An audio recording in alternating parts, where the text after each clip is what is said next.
ফেনী, নোয়াখালী, কুমিল্লাবাসীদের জন্য আমার মন থেকে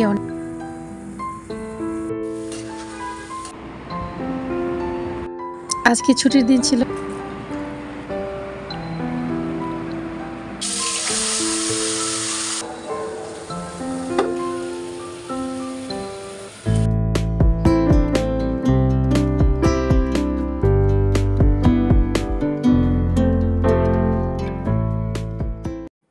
আজকে ছুটির দিন ছিল, তাই সকাল সকাল আপনাদের ভাইয়া বাজার থেকে এই মাছগুলো নিয়ে এসেছে।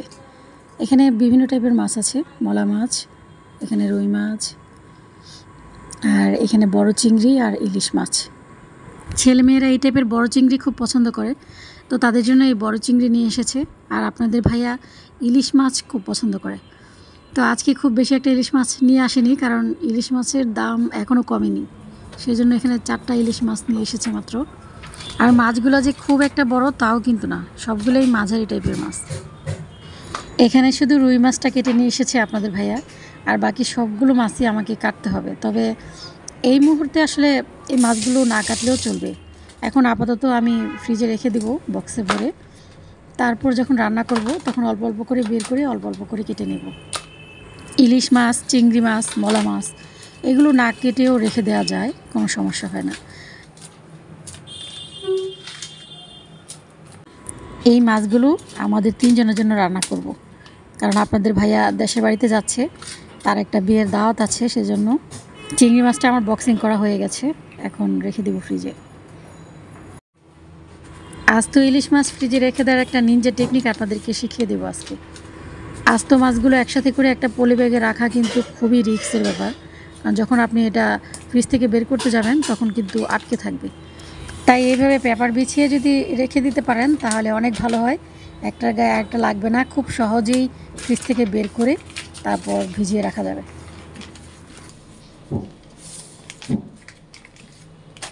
হয়ে গেছে আমার ইলিশ মাছের প্যাকেটিং করা।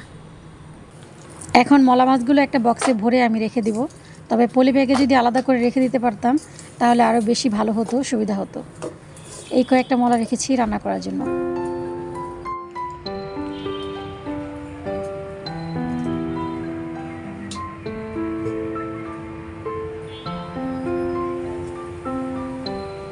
মাছগুলো কেটে বেছে সুন্দর করে ধুয়ে নিয়েছি। এখন এই মলা মাছের সাথে কয়েকটা চিংড়ি মাছ ব্যবহার করব। এই চিংড়ি মাছগুলো আমার ফ্রিজে ছিল, ভাবলাম মলা মাছের সাথে দিয়ে রান্না করলে খুব ভালো লাগবে।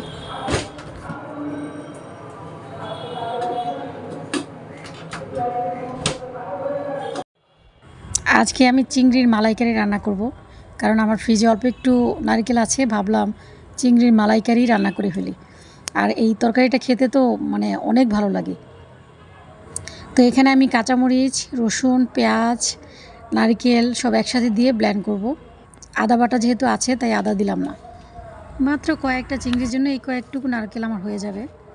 এখন ঢেলে দিলাম, অল্প একটু পানি দিয়ে ব্লেন্ড করে নেব।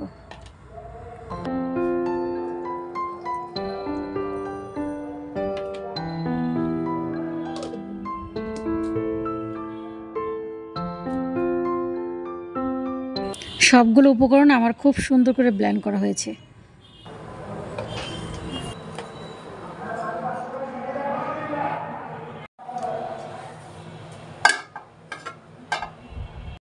জানালাটা বন্ধই করে দিই, অনেক বাতাস।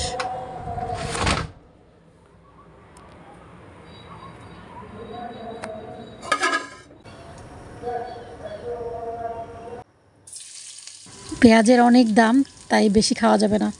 আর এখন তো বন্যায় সব শেষ করে দিয়েছে, এখন তো আরও অবস্থা খারাপ হয়ে যাবে। এই কয়েকটা পেঁয়াজ আমি বেরেস্তা করে তারপর রান্না করব। হয়ে গেছে আমার বেরেস্তা।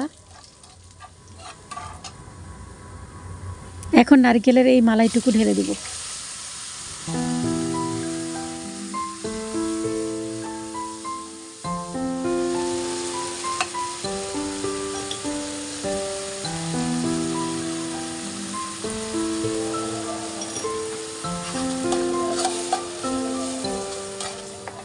এখন দিয়ে দিচ্ছি আদা বাটা।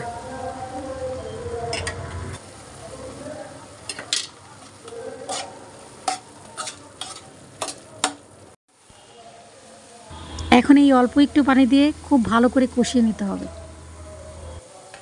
এই মশলাটা যত ভালো করে কষানো হবে ততই ভালো লাগবে খেতে। এখন আমি এর উপরে মাছগুলো দিয়ে দিব। মাছগুলো দিয়ে তারপর কষাবো।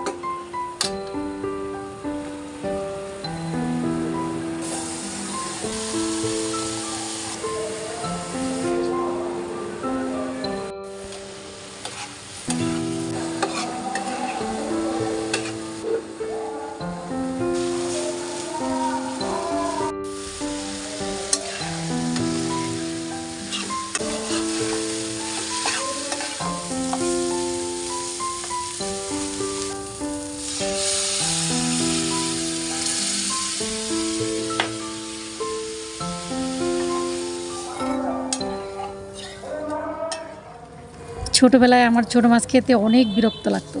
কাটার ভয়ে আমি ছোটো মাছ খেতেই চাইতাম না, কিন্তু মায়ের হাতের এই ছোটো মাছের চচ্চড়ি আমি কখনোই মিস করতাম না।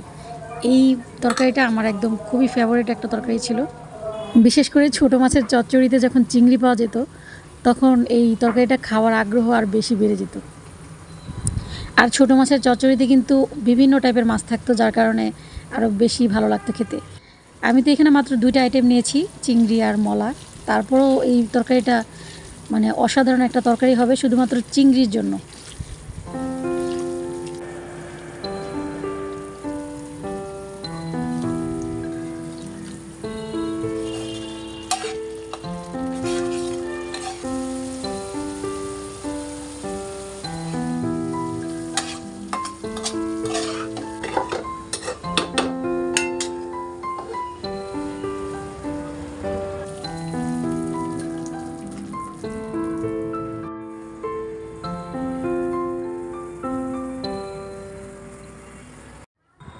এখন মলা মাছটা আমি সুন্দর করে বসিয়ে দিব। খুব বেশি পানি দিব না, একদম অল্প পরিমাণের পানি দিব, যাতে মাছটা কোনো রকমে সিদ্ধ হয়। বেশি পানি দিয়ে এই ছোটো মাছ সিদ্ধ করতে গেলে মাছের স্বাদ নষ্ট হয়ে যায়। এই এতটুকু পানি দিব, আর লাগবে না, ব্যাস।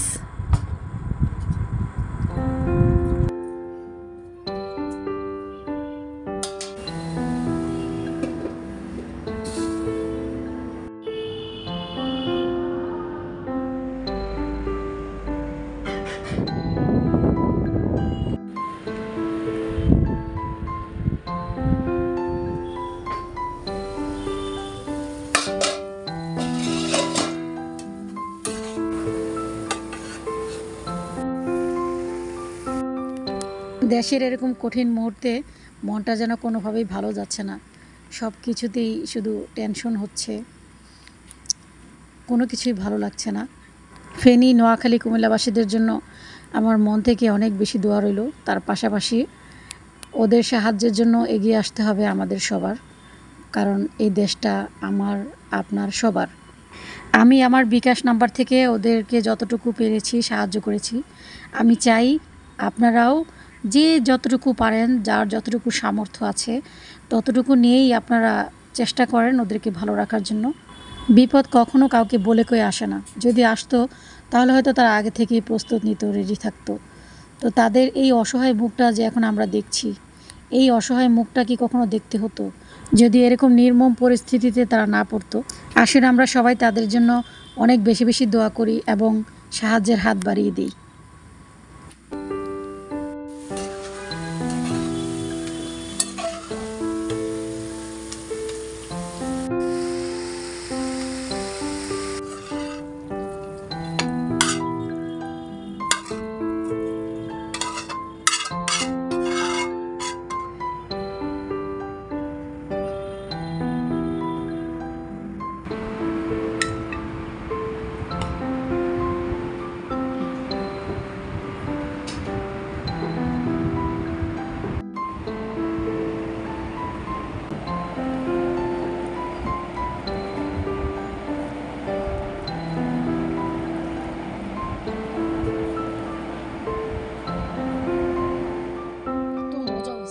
ছোট মাছের এই চচ্চড়িটা অসম্ভব মজা হয়েছে, আর ছোট মাছের তরকারিটা খেয়ে আমি একদম ফিদা হয়ে গেছি।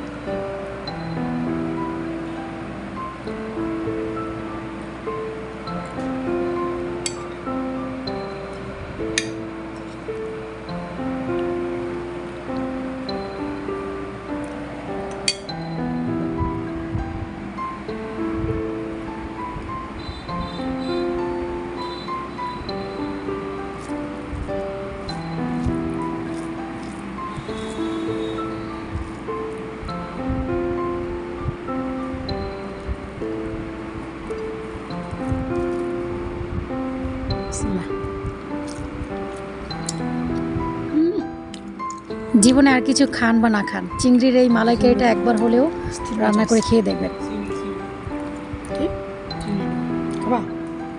বাদ দিয়া নাই